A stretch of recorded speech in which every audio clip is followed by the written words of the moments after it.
Welcome back to the show where we run you through all the Dolphins news you need to know about. After the news you need to know about, we run you through the fan Q&A where we answer fans' questions. Surprisingly, lots of news to talk about. We have taken a week off, so maybe that's why, but usually you don't get this much news. The Dolphins still have a lot of stuff they have to answer. That's probably why there's so much news. But before we get into that stuff, let's talk about the player drama that's been going on, because I just want to lump it all in, because it's something that we've been talking about for a while now. So we'll start with Tyreek Hill. He didn't put a player in his top 5. He didn't put Tua in the top 5 quarterbacks list. He had Baker Mayfield in there. And then obviously the other 4, everybody pretty much has in their top 5. I at this point, who cares about what Tyreek Hill says or does? According to Teron Armstead, who did an interview on the Chris Sims podcast, I recommend you guys look that clip up. A lot of really good insight into the Dolphins stuff. It's a very good podcast to listen to if you're a Dolphins fan. He said that Tyreek Hill is just a troll, that it really doesn't mean anything. This is just what he does. I can't imagine the organization loves it. I mean, the fans hate it. So yeah, but I'm sure that, in my mind, it's like, yeah, but maybe he told them, this is all... I'm totally fine with it if he told Chris Greer and Mike McDaniel, I'm just being an idiot. Then it makes sense to me. It's like, okay, he's just going to be a weirdo on social media. But if he isn't telling the organization that, then I'm sure they hate it, and they're like, could you please stop? But I guess, when it's not during the season, so I guess it's not the worst thing in the world. I don't know. So many different angles with Tyreek Hill. I know as a fan base, everybody is to their wits' end with it. I'm sick of hearing about it. My feeling on it is he still does. I don't think he's bothered by the idea of being a Dolphin for another year. So, and to be honest with you, the way that the Dolphins drafted, I don't think they plan to get rid of him. Next year is a completely different question. They've accumulated a lot of draft capital. Depending on how this season goes, I think is gonna... And I'm sure they've talked to Tua about it. You have to. We're thinking about trading your best receiver over the last 2 to 3 years. 3 years.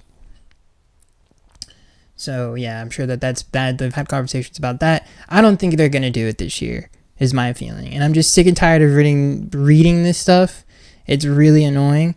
But yeah, that's my feeling on it. I don't think he's going anywhere. I think he is just a troll. I honestly don't think he's that mad at running it back in a Dolphins uniform. I don't think so.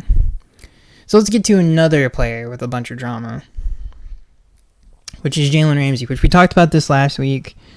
Very, very briefly, but a lot of rumors. Sean McVay answered, multiple ESPN, everybody has reported on this, NFL Network. It seems like the Rams are the most interested party in making a trade for him, which is hilarious. I don't really know what to say about the Jalen Ramsey situation. It does seem irreconcilable. It doesn't seem like there's no meeting of the minds, or it can be reconciled with. It really does seem, if you just watch the Chris Greer press conferences during the draft, that's all you need to know. Mike McDaniel didn't even say a word about it. Clearly, whatever happened between Jalen and the organization, I can only imagine what was said. So that relationship seems to be dead in the water.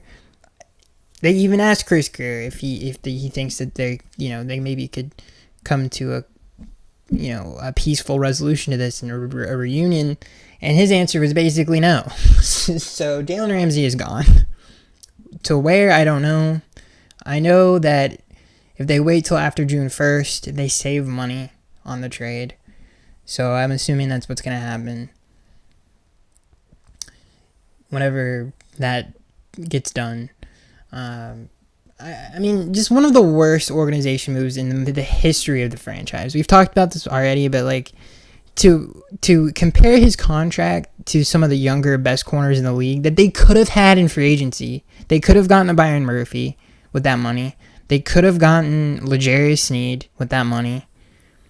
It's like, yeah, I mean, I would rather have both of those players over Jalen Ramsey at this point in his career. They could have signed Javon Holland to a much cheaper contract and had a better player in the secondary. There is no one in the secondary that's young and promising right now that we know of. Obviously, McMorris is a huge question mark. Cam Smith has been nothing. Obviously, we drafted a safety. Everyone else in the secondary has shown we don't know. They're all question marks basically. Storm Duck question mark. Kader Kohou is the only solid guy, and even he's inconsistent. So the secondary is in shambles. Even with Jalen Ramsey, the secondary isn't great. So it's a huge issue, and one of the worst organizational moves they've ever made. Honestly, the trade isn't that bad. It's just the contract extension that doesn't make any sense. They definitely buckled under the pressure of having him just to shut up. Jalen Ramsey just, they're like, okay, he wants to be the high, whatever, just give him a contract. It really does feel that way.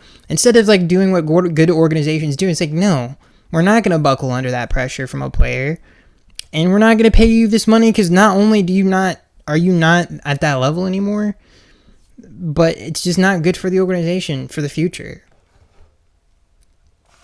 So this next news story comes from Pro Football Rumors. It's related to the Jalen Ramsey thing. Dolphins unwilling to retain money in Jalen Ramsey trade. Ramsey has 4 years remaining on his contract, including $21 million in outstanding guarantees for the 2025 campaign. In the eyes of many observers, the Dolphins are therefore in a position where retaining a portion of that compensation will be required to swing a trade. ESPN's Jeremy Fowler reported during a Sunday SportsCenter appearance, however, that the team has, quote, has not overly eager to do so at this point. No duh. I don't know how this is going to end. I don't know how this is going to end. I don't really care at this point. This is the bed that they made. They're going to have to lay in it. It was, again, one of the dumbest things I can remember we've ever done as a team. If we made a top 10 list, this is probably from 10 to 8, somewhere in there. Even at the time when we extended him, I was not a fan of it. Who was a fan of this extension? So, I don't know what else to say. It's just really stupid. Like I said, we could have had so many other better players. We could have done so much with that money, but we decided to make a player past his prime one of the best, highest paid players at his position. So moving on, Dolphins, again, this comes from Pro Football Rumors, Dolphins to explore free agency for corner help. Chris Grier has indicated he is looking for veteran free agents to fill the void. That reports from ESPN. So I love our draft. I think I'm in the minority in that, but I really do like it. I like it a lot more than last year's draft. I think this really addresses the problems that have been plaguing this team, and it's the line of scrimmage. And I feel like they did a great job of fixing those issues in free agency and in the draft. The Jonah pick, I actually lost my mind. I loved that draft pick. One of my favorite picks in the last few years that the Dolphins have made, and I think he's going to make an immediate impact. And I know Chris has gotten a lot of flack this offseason, which he deserves, but he made good on his promise. They did prioritize the trenches a lot more this offseason, and they did it. I mean, getting the guard, I always forget his name, from the Steelers, who, if you're into PFF stuff, his grades are off the charts, especially when it comes to running the ball. I think he graded out the best guard in the NFL in run blocking. If it wasn't for that injury, he would have had a much higher payday than he got. But a great player, and I'm AFC North football, and we really needed a player like that, and putting him next to Brewer, I think, is really going to help. And then Jonah, obviously from Arizona, who's one of my favorite players in the draft. A phenomenal pick. And then they get out from under the Liam Eichenberg cloud, which is great. So all that stuff is great. And I think the one criticism, and I love the Kenneth Grant, the defensive side of the football, great Phillips too. But Jordan Phillips, the other Jordan Phillips. So I love the draft. I think I really do. I think I'm excited to watch because it addresses the issues that the team desperately needed to address. And so I'm excited to watch preseason football, especially pairing him with Anthony Weaver. I'm going on a huge side rant right now. The point is I liked what they did in the offseason. Even though they didn't fix the secondary, it is what it is, okay? The safety situation is okay. I actually don't think it's that bad. I know a lot of people like Ashton Davis sucks. He's okay. He's a good starting safety. He's much better than Jordan Poyer. And then Melifonwu, I think is how you say his name, from Detroit. Obviously injury riddled, so we'll see how that works out. And Mick Morris. So they didn't really do anything major. They didn't have the money to do it, and I think they did the right thing in the draft. So them exploring the veteran market obviously is a no-brainer. There are who's out there? The two good players that are left are Stephon Gilmore and Rasul Douglas. And both of those players actually do fit the scheme. Anthony Weaver does run a lot of cover 2, which they're both very good at. Cover 2 zone, which he did a ton of in Buffalo. They love doing that in Buffalo. And so it's a scheme fit. They're veterans, which is what this coaching staff loves more than anything. I think, honestly, in a perfect world, they would get both of them on a 1-year deal. And that way, there's no ramifications of anything. They can just get out from under it the next year and then have a youth movement similar to what Philly did, but hopefully it turns out better for us. Like, we get better play out of the two veteran corners. And who knows, it might be like a Jeremiah Bell situation. 2008 Dolphins, where a lot of the older guys, older veteran players, stepped up. Maybe we can get that out of them. Rasul Douglas and Stephon Gilmore, I think, would be maybe they can get them on both on 1-year deals and have them come in. I think that's a great fit. There's other names like Mike Hilton, Shaquille Griffin, C.J. Henderson, Asante Samuel. I didn't know Asante Samuel Jr. was a free agent. The only problem I have with those players is that Mike Hilton is out of, he's basically a run defender at this point in his career. So he's out. C.J. Henderson is awful. And Shaquille Griffin is awful. Those are, that doesn't fix anything. Storm Duck is better than C.J. Henderson and Shaquille Griffin. It's not even close.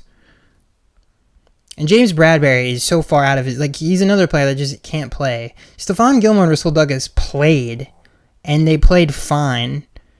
The Bills didn't have the best, defense last year, especially when it comes to the playoffs, but beggars can't be choosers. And adding those two veteran players would make the room better.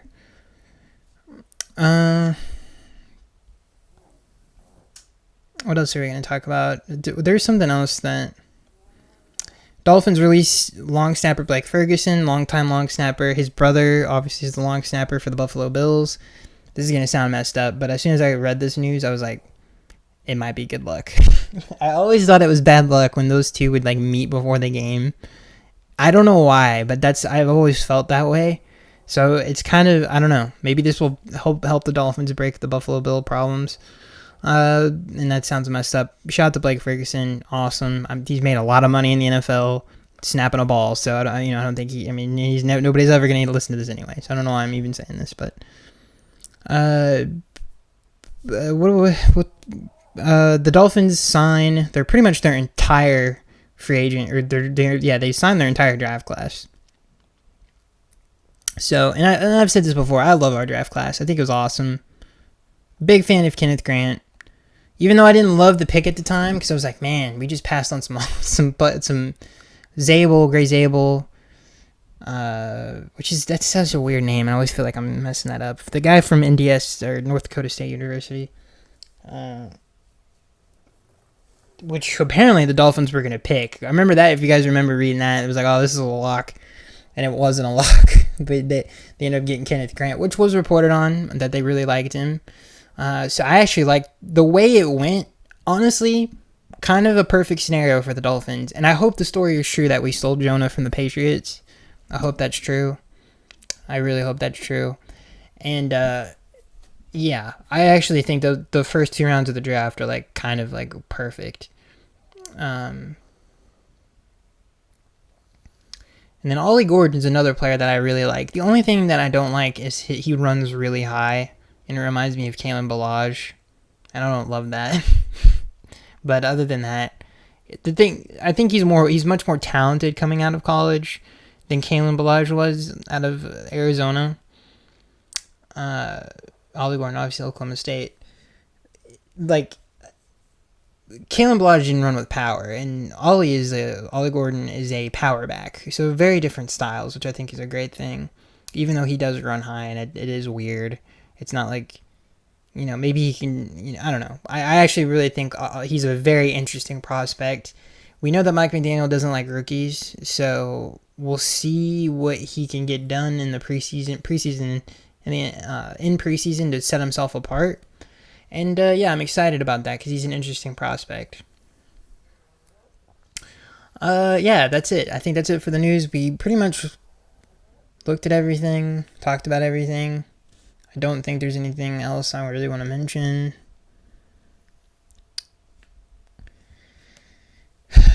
Other than the fact that, yeah, the secondary is going to be an issue. But hey, I don't think enough is being made of how great this defensive line can be. By the way, I think a lot of people, even like the Dolphins beat writers, like this defensive line has like great potential. And Weaver, he's a great coach and he's a great game planner. So I'm excited to see what he can do with the Dolphins defensive line that's much improved from last year. And it can be very good, like very, very good. They can dominate in the NFL. So I'm excited about that. I'm excited to see that unit play football. I think it's going to be really fun. And even the linebackers are better, so a lot more depth. And Jordan Brooks is he's just going to walk in the backfield. I mean, the defensive line is huge. Like, it's huge. And Kenneth Grant, I think he's going to make an immediate impact. All he has to do is eat gaps up and stop the run. And I think he can do that at a very high level. So, yeah. Maybe he can be like Artoni Saragusa or Haloti Ngata, which are like the most famous who's another one for the Ravens? God, what's his name? He wasn't as good, but he was around for a while. I don't remember his name. It doesn't matter. Here's Michael Pierce in recent memory.